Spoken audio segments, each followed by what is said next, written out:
An excerpt from an article by Hume Johnson reads, "Projecting national image is the new capital for nations in the 21st century. So important in a competitive global environment where each nation must compete with each other for their share of tourists, aid, capital, investments, students, for consumers of your products, talent, and for respect and attention in the global community." This statement speaks true of us in every way. We've seen time again where, as a culture, in teams, as individuals, we have thrived on the global stage, and we use every opportunity to inform the world of our invaluable gifts: art, music, cultural heritage, knowledge, innovation, and so much more. Our footprint, measuring only 10,991 square kilometers, is small in comparison to other countries, but our presence and reach is incalculable.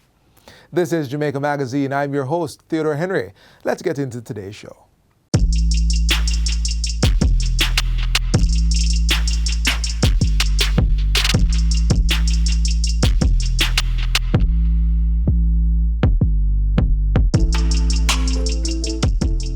The travel pad application was created by the Transport Authority for the protection of the commuting public. Please download the travel pad application on the Google Play Store or the Apple iOS Store.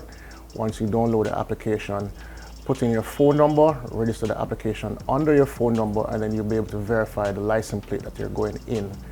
Once you verify the license plate and the information of the vehicle, you will then be able to share that trip of the vehicle that you're in. And if there is difficulty on the trip, you will then be able to push a panic button and share your location with others as well. Download the application, give us our feedback at customerservice@ta.org.jm. Don't forget, it's free to download, free to use.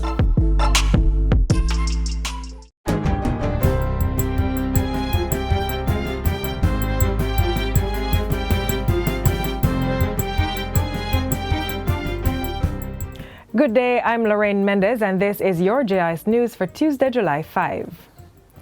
The Maypen to Williamsfield leg of Highway 2000 is 75% complete and will be ready by April 2023.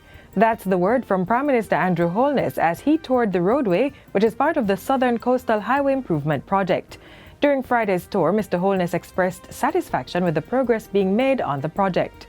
The works are very impressive, and it is going to be a very critical piece of infrastructure for Jamaica.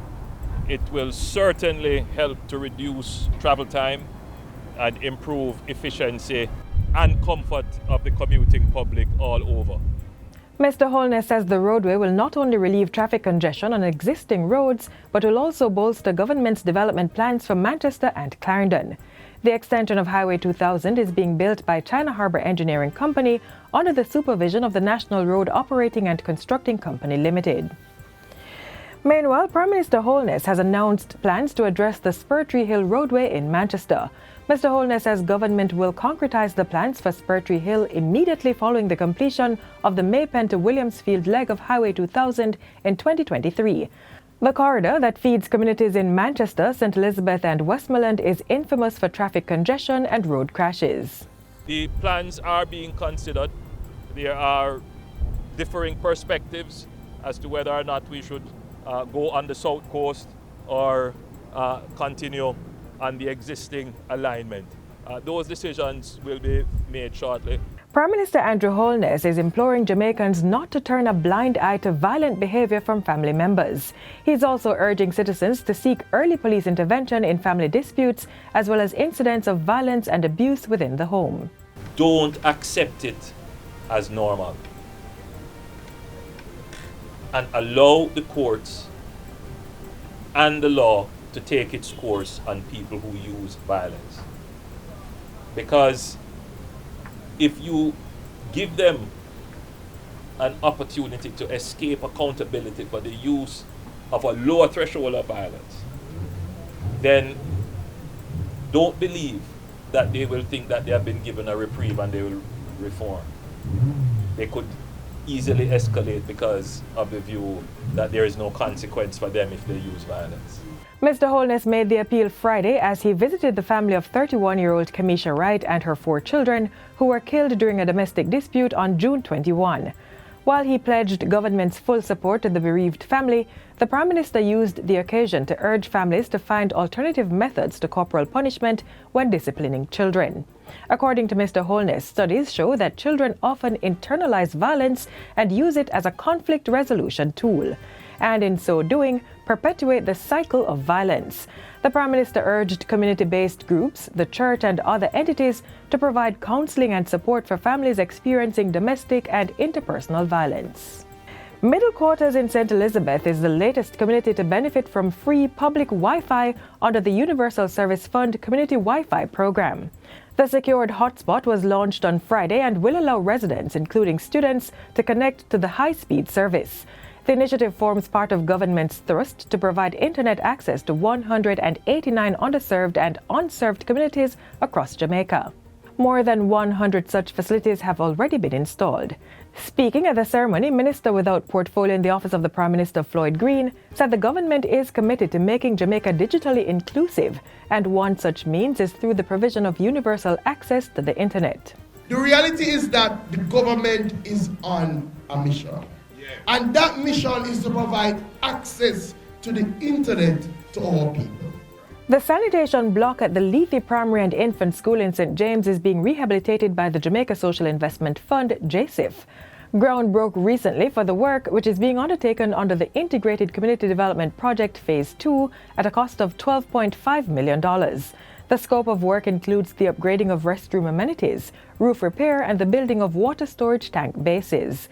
It also involves the rehabilitation of play areas and addressing leaks along the overhead linkway. Principal Alison McGee welcomes the work being done. These facilities are vital to our operations here at school to ensure a safe and healthy environment for all our stakeholders. With a more comfortable environment, students will be able to flourish and to learn, supported by an enhanced space. As part of the day's proceedings, JSIF also officially handed over 2 green spaces to the Lethe and Bickersteth Primary and Infant Schools in the parish. The agency also broke ground for the Safe Passage project, which will be implemented at Bickersteth Primary and Infant School. And finally, 10 songs have been selected for this year's festival song competition. The Ministry of Culture and Entertainment says they're now being mastered and the recordings will be released soon. Broadcasters are being called upon to play the songs so the public can be engaged and choose their favorite for Jamaica 60. The winning song will be selected following 2 televised shows on July 14 and 28. The winning song will also receive $3 million to be shared among the producer, the writer, and the singer. And that's it for JIS News today. I'm Lorraine Mendez. Thanks for watching.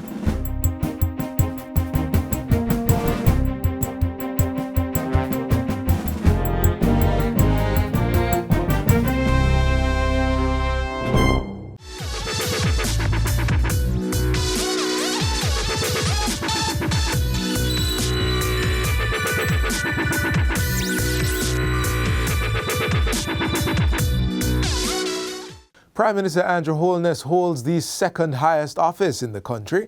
He is responsible for securing opportunities in multiple fields for over 2.9 million people. Here's how he forwarded that mandate in the past week. Prime Minister views progress on extension of East-West Highway, opens the island's first public nuclear medicine center, and visits Clarendon family grieving from 5-member loss. You're watching Jamaica House Weekly. I'm Anthony Morgan.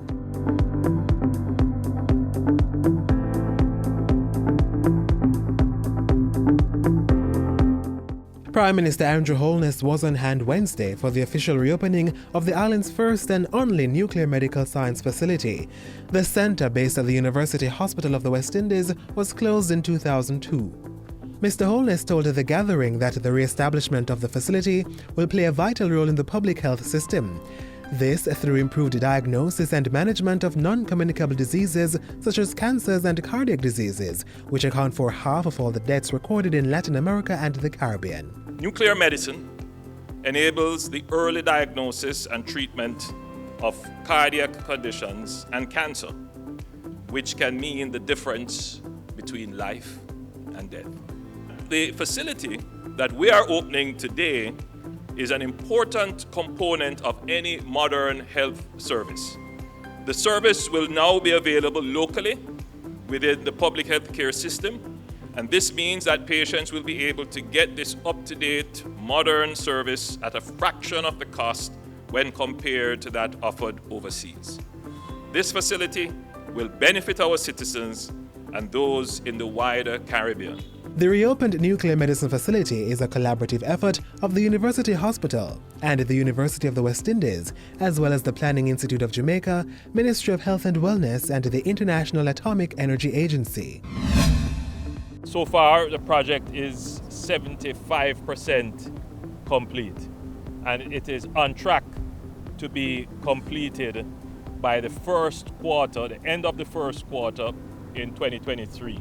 From what I've seen, the works are very impressive, and it is going to be a very critical piece of infrastructure for Jamaica.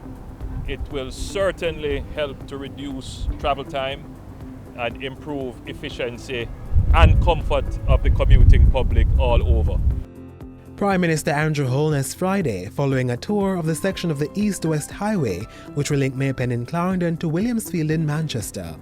The toll road extension is being built by China Harbour Engineering Company with supervision from the National Road Operating and Constructing Company Limited. And while in central Jamaica, the Prime Minister ventured to Cocoa Peace in Clarendon to visit the family of 31-year-old Kemisha Wright and her 4 children who were killed on June 21. While he comforted the family, the Prime Minister promised to deal decisively with domestic and intimate partner violence. He also urged family members to report incidents of violence within the home. Don't take it lightly. Don't accept it as normal. And allow the courts and the law to take its course on people who use violence. Because if you give them an opportunity to escape accountability for the use of a lower threshold of violence, then don't believe that they will think that they have been given a reprieve and they will reform. They could easily escalate because of the view that there is no consequence for them if they use violence. Before making his way to central Jamaica, the Prime Minister visited 105-year-old Winifred Stern. The centenarian is among a handful of Jamaicans who were feted for National Council for Senior Citizens post-Centenarians Day activities on Friday. It is a blessing. It is a blessing. We do have a culture of respecting and cherishing our seniors, our elders. It is oftentimes challenged, of course, as our society changes. But it is important that the government establishes the importance of our seniors and acknowledge them and support them. At the office of the Prime Minister earlier in the week, Mr. Holness met with the non-resident ambassador of the State of Israel to Jamaica. Wednesday also saw the Prime Minister meeting with the management of the National Housing Trust. And Prime Minister Holness closed out his Wednesday meetings by welcoming representatives of the Realtors Association of Jamaica. And that's it for Jamaica House Weekly. I'm Anthony Morgan. Be sure to join us next time for more of the news stories coming out of the office of the Prime Minister.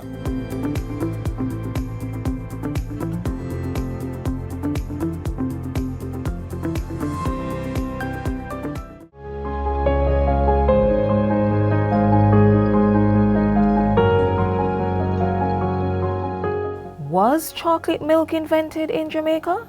Well, history has it that the first use of the term milk chocolate was for a beverage brought to London from Jamaica in 1687. The vehicle was one Sir Hans Sloane, physician to the governor of Jamaica. The story is that he was introduced to chocolate tea by slaves whom he saw drinking it. They told him that it was more delicious with milk and that the chocolate tea was also good for health. Sloane went back to England and produced milk chocolate, which later became Cadbury's. But it was not until the Swiss inventor Daniel Peter successfully combined cocoa and condensed milk in 1875 that the commercial milk chocolate bar was invented. Celebrating Jamaica 60 with pieces of our history. Complete this sentence. Jamaica is best known for its... Yes, that's right as well. I like your ideas. Food and sport and all that stuff. Very right. But there's even more, as we've grown and taken on even bigger roles. Today, our home is also seen as the businessman or woman's perfect destination. We are a business paradise. Our story is one of resilience, where the versatility and hardiness of wood and the adaptability and openness of water have created a nation that is Talawa. It is this philosophy that has enabled a robust business environment, recognized as the country with the world's highest performing stock market, the best Caribbean country for doing business, the easiest place to start a business and to get credit, #1 in the Caribbean and 8th in Latin America and the Caribbean for cargo movement, the best destination in the Caribbean. This is Jamaica, Jamrock, the place called Yard. This philosophy has birthed a competitive business environment supporting large-scale investments through developments in infrastructure, governance, manufacturing, trade, and logistics and services. With an area of 10,911 square kilometers from north to west and east to south, 150 kilometers of world-class highways traversing woodlands and green fields remain the bedrock of the economy. From there, supporting road networks journey through stories that resonate in the hearts of families. 3 international airports, with the Caribbean's leading Sangster International Airport, and 4 domestic landing strips extend the creative and enterprising spirit of those who call this rock home, all supported by a robust maritime industry. Jamaica's stable democratic governance structure is balanced by strong legislative and executive arms with an independent judiciary.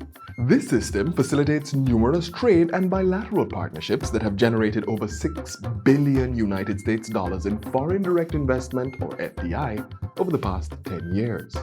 With improved fiscal management, the Green Isle of the Indies is the 3rd largest recipient of FDI inflows in the Caribbean and the 2nd largest in the small island developing states.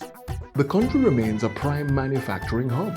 The natural resources and the supportive framework creates an ideal ecosystem for agro-processing, light assembly and contract manufacturing, fabrication and limestone-based industries.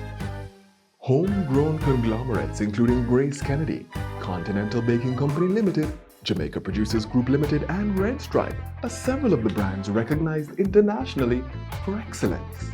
With expanded and upgraded port facilities island-wide, the country is capitalizing on the additional trade opportunities accessible through the docking of post-Panamax ships. These investments have positioned the Port of Kingston as the Caribbean's 2nd largest transshipment and multi-purpose hub. With 51 designated special economic zones, Jamaica is emerging as the 4th global logistics node interconnecting continents and people. With a sustainability approach, the expansion and build-out of economic zones are creating the ideal conditions for attracting global investments. Service with a smile and a no-problem attitude defines the service industry in Jamaica.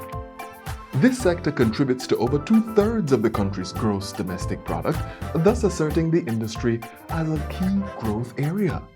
This is further supported by a cost-competitive workforce. Jamaica remains the largest English-speaking country in the Western Hemisphere. With an enabling infrastructure for investment and growth, this little rock is a business paradise with prime opportunities for swift delivery to consumers and substantial cost savings. So whether it is 19 degrees north or just over 3 hours from the United States mainland, choose your spot. Let's meet and discuss. Where multi-hued seas kiss sandy beaches, palm trees provide shade for notepads, and refreshment is the universal taste of Yard.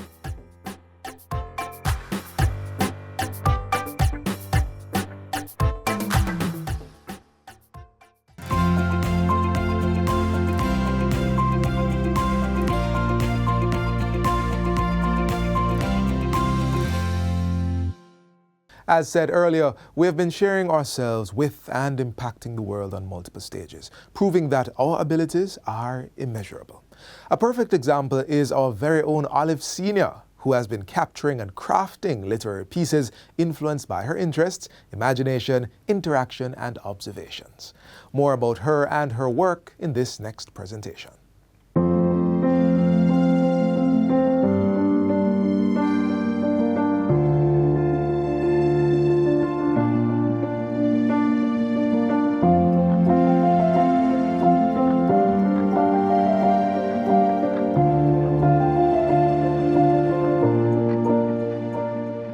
At 3 in the afternoon, you landed here at El Dorado. For yellow engenders gold and fires the brain. Had I known, I would have brewed you up some yellow fever grass and arsenic. But we were peaceful then. Childlike in the yellow dawn of our innocence.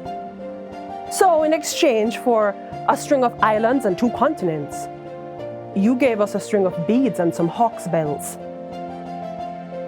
Words crafted by Jamaica's Poet Laureate for the period 2021 to 2024, Olive Senior, who last year was presented with the Instrument of Investiture at King's House.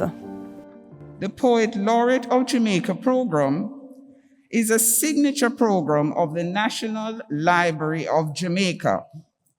And since its post-independence revival, the program has seen the investiture of Professor Mervyn Morris, OM, as Poet Laureate for the 3-year period 2014 to 2017, and Ms. Lorna Goodison, CD, for the 3-year period 2017 to 2020. Today's event celebrates the incomparable Miss Olive Senior. My heartfelt congratulations to the distinguished Poet Laureate, Miss Olive Senior, who has for generations been a beacon of light for Jamaica, translating to readers across the globe the national cultural essence through her ever-expanding canon of acclaimed work. As an academic, a poet, historian, and a cultural activist, Ms. Senior has etched her name, but more so, all our names and identities into the tapestry that is Jamaican cultural knowledge. Borrowed images willed our skin pale, muffled our laughter, let out our hems, dekinked our hair, denied our sex in gym tunics and bloomers, harnessed our voices to madrigal and genteel airs, yoked our minds to declensions in Latin and the language of Shakespeare, told us nothing about ourselves. There was nothing about us at all. Much of our history and culture, ladies and gentlemen, and the struggles and triumphs of our forebears are captured in literary works. By interpreting and providing literary commentary on social events, our writers have recorded our history in a medium that will remain for posterity. Over the next 3 years, Ms. Senior will be charged with creating an avenue for public involvement in the spoken arts by stimulating the writing of poetry and improving youth appreciation for poetry. The National Library of Jamaica, an agency of the Ministry of Culture, Gender, Entertainment and Sport, is pleased to declare Olive Senior Poet Laureate of Jamaica for the period 2021 to 2024. Senior is the author of 18 books, including poetry, fiction, non-fiction, and children's literature. Her work has been used to pioneer Caribbean literature in the classroom, both locally and abroad. Her poetry book, Gardening in the Tropics, has long featured on literature syllabuses in the Caribbean and has also been on the International Baccalaureate syllabus. Additionally, other works such as Summer Lightning, a long-admired collection of short stories, have been taught in schools and universities worldwide. It is with great pride and joyful expectation that we welcome our new Poet Laureate, Olive Senior, and we trust that she and poetry will both thrive and prosper. I thank you. I would like to use my tenure as Poet Laureate to engage the nation in the reading and writing of poetry that speaks to the land, to use what is called eco-poetics, to develop a lasting awareness, especially among youth, of the need for environmental protection, care, and ownership of Jamaica's natural resources. I'd like to employ the slogan, "I see my land," as a rallying call. For seeing is where it begins, the awakening of consciousness. I'm extremely grateful to the government of Jamaica, through the Ministry of Culture and the National Library of Jamaica, for giving me this opportunity to use my own experience to assist the next generation to consciously thrive and sing their new songs, songs that can proudly say, "I see my land." Come see my land before the particles of busy fires ascend, before the rivers descend underground, before coffee plantations grind the mountains into dust, before the coral dies, before the beaches disappear. Come see my land. Come see my land and know that she was fair. Engage with the Poet Laureate through the various events being hosted by the National Library of Jamaica.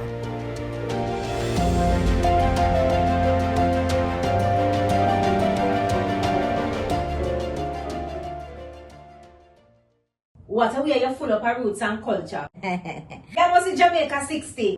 Jamaica 60? What a piece of news, Miss Matty. I feel like my heart going bust up. Just in, the island of Jamaica is on the verge of celebrating its 60th year of independence. A whole way of celebrating it. They say the people them, them come here, you know. But you see, when our people decide, say the other people them free paper, burn up, them say if it's war, start it, whatever. We all collect medal, panta for it, you know. Medal. Amount of tongue we give them, you know.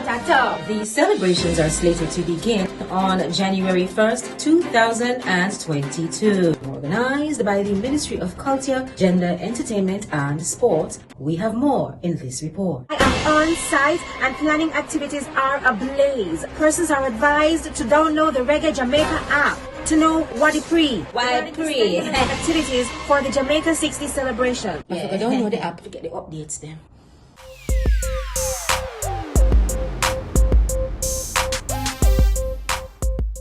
After all that, I think you see why our freedom is worth celebrating.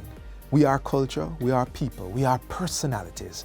We are a symbol of art and creativity. We are a sound, we are an impact. We are 60 years independent, but rooted in 1,000+ years of stories that have shaped us. For more of our culture and people on display, check out our YouTube channel and share with us on our social media pages your cultural connections and interactions. The team continues to create and package even more stories and experiences for your viewing pleasure, so be sure to join us again tomorrow. Until next time, I'm Theodore Henry. Walk good. This has been a production of the Jamaica Information Service, the voice of Jamaica.